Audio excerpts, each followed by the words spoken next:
Hi hello friends, ಎಲ್ಲರಿಗೂ ನಮಸ್ಕಾರ. ರೇಖಾ ಅಡುಗೆ ಚಾನಲ್ಗೆ ಸ್ವಾಗತ. ಹೊಸದಾಗಿ ನಮ್ಮ ಚಾನಲ್ ನೋಡ್ತಾ ಇದ್ದರೆ ಈಗಲೇ ಸಬ್ಸ್ಕ್ರೈಬ್ ಮಾಡ್ಕೊಳ್ಳಿ. ಬನ್ನಿ, ಇವತ್ತೊಂದು ಡಿಫ್ರೆಂಟಾಗಿ, ಇವಾಗ ಸ್ಕೂಲೆಲ್ಲ ಸ್ಟಾರ್ಟ್ ಆಗಿದೆ, ಮಕ್ಕಳಿಗೆ ಏನಾದರೂ ಒಂದು ಹೆಲ್ತಿಯಾಗಿ ಕಲರ್ಫುಲ್ಲಾಗಿ ಲಂಚ್ ಬಾಕ್ಸ್ಗೆ ಪ್ರಿಪೇರ್ ಮಾಡಬೇಕಂದ್ರೆ ಈ ರೆಸಿಪಿನ ಟ್ರೈ ಮಾಡಿ ನೋಡಿ, ಎಲ್ಲರಿಗೂ ಇಷ್ಟ ಆಗುತ್ತೆ. ಒಂದು ಕಲರ್ಫುಲ್ಲಾಗಿ ವೆಜ್ ಪಲಾವ್ ರೆಸಿಪಿನ ಈಸಿಯಾಗಿ ಕ್ವಿಕ್ಕಾಗಿ ಯಾವ ರೀತಿ ಮಾಡೋದಂತ ತೋರಿಸ್ಕೊಡ್ತೀನಿ.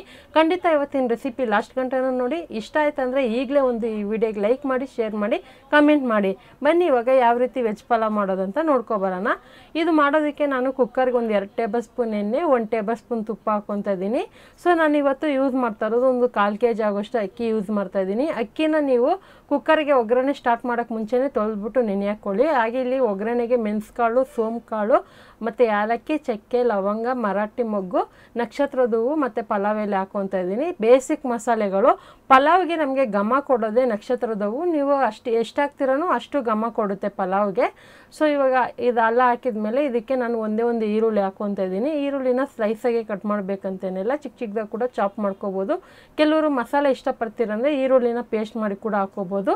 ಇದಕ್ಕೆ ಈರುಳ್ಳಿ ಫ್ರೈ ಮಾಡೋವಾಗೇ 1 ಟೇಬಲ್ ಸ್ಪೂನ್ ಶುಂಠಿ ಬೆಳ್ಳುಳ್ಳಿ ಪೇಸ್ಟು, ಖಾರಕ್ಕಿಲ್ಲಿ ಒಂದು 5 ರಿಂದ 6 ಮೆಣಸಿನ್ಕಾಯಿ ಈ ಥರ ಉದ್ದಕ್ಕೆ ಕಟ್ ಮಾಡಿ ಹಾಕ್ತಾಯಿದ್ದೀನಿ.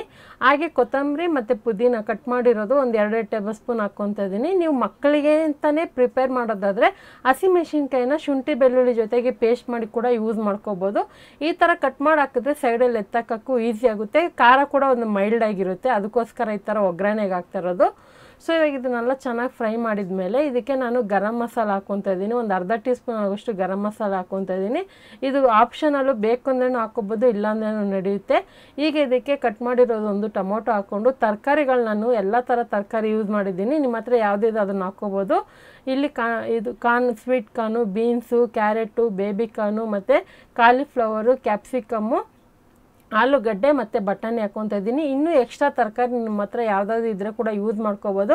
ನನ್ನ ಹತ್ರ ಎಷ್ಟಿದೆ ಅಷ್ಟನ್ನು ಯೂಸ್ ಮಾಡ್ತಾಯಿದ್ದೀನಿ. ಸೊ ಇದೆಲ್ಲ ತರಕಾರಿ ಹಾಕಿ ಮಾಡೋದ್ರಿಂದ ಒಂದು ಕಲರ್ಫುಲ್ಲಾಗಿರುತ್ತೆ. ಕೆಲವರು ತರಕಾರಿನೇ ತಿನ್ನಲ್ಲ, ಈ ಥರ ಒಂದು ರೆಸಿಪಿನಲ್ಲಿ ಕೂಡ ಮಾಡಿಕೊಡಿ. ಸೊ ಇದಕ್ಕೆ ನೀವು ಸೈಡ್ ಡಿಶ್ ಆಗಿ ಕೆಲವರು ತರಕಾರಿಯಿಂದ ಸಾಗು ಕುರ್ಮಾ ಮಾಡ್ತೀರಾ, ಅದು ಮಾಡಿದಾಗ ಕೆಲವರು ತಿನ್ನೋದಿಲ್ಲ.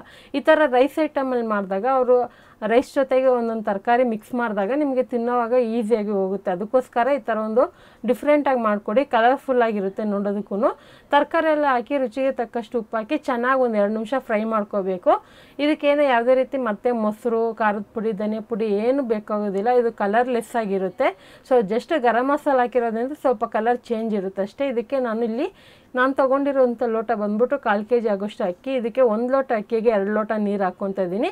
ಅದೇ ನೀವು ಬಾಸುಮತಿ ಅಕ್ಕಿ ಯೂಸ್ ಮಾಡ್ತೀರಾ ಅಂದರೆ ಅರ್ಧ ಲೋಟ ನೀರನ್ನ ಕಡಿಮೆ ಮಾಡ್ಕೊಳ್ಳಿ, ಯಾಕಂದರೆ ಅದು ನೀರು ಕಡಿಮೆ ತೊಗೊಳುತ್ತೆ. ಅದಕ್ಕೋಸ್ಕರನೇ ನಾರ್ಮಲ್ ಸೋನಾ ಮಸೂರಿ ಅಕ್ಕಿ ಅಲ್ಲ, 1 ಲೋಟ ಅಕ್ಕಿಗೆ 2 ಲೋಟ ನೀರು. ಇವಾಗ ನೀರು ಹಾಕಿದ ಮೇಲೆ ಐ ಫ್ಲೇಮಲ್ಲಿ ಇಟ್ಟು ಒಂದು 5 ನಿಮಿಷ ಕುದಿಸ್ಕೊತೀನಿ, ಯಾಕಂದರೆ ತರಕಾರಿ ಒಂದು ಅರ್ಧ ಭಾಗದಷ್ಟು ಬೇಯಬೇಕು. ಅದಕ್ಕೋಸ್ಕರನೇ ಇವಾಗ ನೋಡ್ತಾ ಇರ್ಬೋದು ತರಕಾರಿ ಎಲ್ಲ ಸ್ವಲ್ಪ ಬೆಂದಂಗೆ ಆಗಿದೆ ಮತ್ತು ನೀರು ಚೆನ್ನಾಗಿ ಕುದೀತದೆ. ಇವಾಗ ಅಕ್ಕಿ ಹಾಕ್ಕೊಳ್ಳೋಣ. ಅಕ್ಕಿ ಹಾಕಿದ್ವಾಗ ತಕ್ಷಣವೇ ಕುಕ್ಕರ್ ಮುಚ್ಚಳ ಹಾಕೋಕೆ ಹೋಗಬೇಡಿ, ಯಾವಾಗೂ ಹೇಳ್ತಾ ಇರ್ತೀನಿ. ಸೊ ಅಕ್ಕಿ ಹಾಕಿ ಒಂದು 2 ನಿಮಿಷ ಕುದಿಸ್ಕೊಳ್ಳಿ ಐ ಫ್ಲೇಮಲ್ಲಿ. ಆನಂತರ ಮೀಡಿಯಮ್ ಫ್ಲೇಮಲ್ಲಿ ಇಟ್ಟು ಮುಚ್ಚಳ ಮುಚ್ಚಿ ಒಂದು 2 ನಿಮಿಷ 2 ವಿಸಿಲ್ ಬಿಟ್ಟು ಪೂರ್ತಿ ಗ್ಯಾಸ್ ರಿಲೀಸ್ ಆದಮೇಲೆ ಓಪನ್ ಮಾಡಬೇಕು. ಯಾವುದೇ ಕಾರಣಕ್ಕೂ ನೀವಾಗೆ ಅರ್ಜೆಂಟಾಗಿ ತೆಗಿಯೋಕೆ ಹೋಗಬೇಡಿ, ಹಂಗೆ ತೆಗೆದ್ರೆ ಚೆನ್ನಾಗೂ ಬರೋದಿಲ್ಲ. ಬಿಸಿ ಇರೋವಾಗ ಸಾಫ್ಟಾಗಿರುತ್ತೆ, ತಣ್ಣಗಾದ್ಮೇಲೆ ಉದುರುದ್ರಾಗಿ ಗಂಟ್ಲಲ್ಲಿ ಹಿಡ್ದಂಗೆ ಆಗುತ್ತೆ, ತಿನ್ನೋದಕ್ಕೂ ಆಗೋದಿಲ್ಲ. ಅದಕ್ಕೋಸ್ಕರ ಹೇಳ್ತಾ ಇದ್ದೀನಿ. ಇವಾಗ ನೋಡಿ ಒಂಚೂರು ಉಪ್ಪು ಕಡಿಮೆ ಅನಿಸ್ತು. ಇವಾಗ ಅಕ್ಕಿನೂ ಹಾಕಿದ್ದೀನಿ. ಅಕ್ಕಿ ಹಾಕಿದ ಮೇಲೆ ಒಂದು 2 ನಿಮಿಷ ಚೆನ್ನಾಗಿ ಕುದಿಸ್ಕೊಳ್ಳೋಣ. ಇದೇ ಥರ ತುಂಬ ವೆರೈಟಿ ಆಫ್ ರೈಸ್ ರೆಸಿಪಿ ನಮ್ಮ ಚಾನಲಲ್ಲಿದೆ. ಹೊಸದಾಗಿ ನೋಡೋರಿಗೆ ಹೇಳ್ತೀನಿ, ಒಂದು ಸರಿ ಚೆಕ್ ಮಾಡಿ. ರಿಪೀಟ್ ಮಾಡಿರೋ ರೆಸಿಪಿನ ತುಂಬ ಜನ ಕಮೆಂಟಲ್ಲೂ ಕೇಳಿದ್ದಾರೆ. ಖಂಡಿತ ನಮ್ಮ ಚಾನಲಲ್ಲಿ ಸರ್ಚ್ ಮಾಡಿ, ಎಲ್ಲ ಥರ ರೆಸಿಪಿನೂ ಸಿಗುತ್ತೆ. ಹಾಗೆ ನಿಮ್ಗೆ ಯಾವ ಥರ ಡಿಫ್ರೆಂಟ್ ರೆಸಿಪಿ ಬೇಕಂತ ದಯವಿಟ್ಟು ಕಮೆಂಟಲ್ಲಿ ತಿಳಿಸಿ. ನಾನು ಹೊಸ ರೆಸಿಪಿಗಳನ್ನ ಟ್ರೈ ಮಾಡೋದಕ್ಕೆ ಒಂದು ಯೂಸ್ಫುಲ್ ಆಗಿ ಇರುತ್ತೆ, ಅದಕ್ಕೋಸ್ಕರ ಕೇಳ್ತಾ ಇದ್ದೀನಿ. ಈಗ ನೋಡ್ತಾ ಇರ್ಬೋದು ಮುಚ್ಚಳ ಮುಚ್ಚಿ 2 ವಿಸಿಲ್ ಬಿಟ್ಟು ಪೂರ್ತಿ ಗ್ಯಾಸ್ ರಿಲೀಸ್ ಆದಮೇಲೆ ಓಪನ್ ಮಾಡ್ತೀನಿ. ಮೀಡಿಯಮ್ ಫ್ಲೇಮಲ್ಲಿ 2 ವಿಸಿಲ್ ಬಿಡಿ. ಇವಾಗ ಪೂರ್ತಿ ಗ್ಯಾಸ್ ರಿಲೀಸ್ ಆದಮೇಲೆ ಓಪನ್ ಮಾಡ್ತಾ ಇದ್ದೀನಿ. ಯಾವುದೇ ರೀತಿ ಮೇಲೆ ಮಸಾಲೆಗಳು ಕುತ್ತಿಲ್ಲ, ಎಲ್ಲ ಮಿಕ್ಸಾಗಿ ನಾವು ಪಾತ್ರೆನಲ್ಲಿ ಏನು ಮಾಡಿರ್ತೀರೋ ಅದೇ ಥರನೇ ಬಂದಿರುತ್ತೆ. ಸೊ ಕೆಲವರು ಮಾಡಿದಾಗ ಏನಾಗುತ್ತೆ ಅಂದರೆ ತರಕಾರಿ ಆಗಿರ್ಬೋದು, ಮಸಾಲೆ ಆಗಿರ್ಬೋದು ಎಲ್ಲ ಬಂದು ಮೇಲೆ ಕುತ್ಕೊಂಡು ನೀವೇ ಸೌಟಿಂದ ಮಿಕ್ಸ್ ಮಾಡೋ ಥರ ಇರುತ್ತೆ. ಆದರೆ ನಾನು ಮಾಡೋ ಎಲ್ಲ ರೆಸಿಪಿ ನೀವು ನೋಡಿರ್ತೀರ. ಸೊ ಯಾವುದೇ ರೀತಿ ಮೇಲೆ ಮಸಾಲೆ ಕೆಳಗಡೆ ವೈಟ್ ರೈಸ್ ಆ ಥರ ಇರೋದಿಲ್ಲ. ಸೊ ನಾರ್ಮಲ್ನಲ್ಲಿ ಪಾತ್ರೆನಲ್ಲಿ ಮಾಡ್ದಂಗೆ ಇರುತ್ತೆ. ಜಸ್ಟ್ ಸೌಟಿಂದ ಒಂದು 2-3 ಸಾರಿ ಮಿಕ್ಸ್ ಮಾಡಿದ್ರೆ ಸಾಕು. ಸೂಪರಾಗಿ ಉದುರಾಗಿ ಸಾಫ್ಟಾಗಿ ಒಂದು ಟೇಸ್ಟಿಯಾಗಿ ವೆಜ್ ಪಲಾವ್ ರೆಡಿಯಾಗಿದೆ.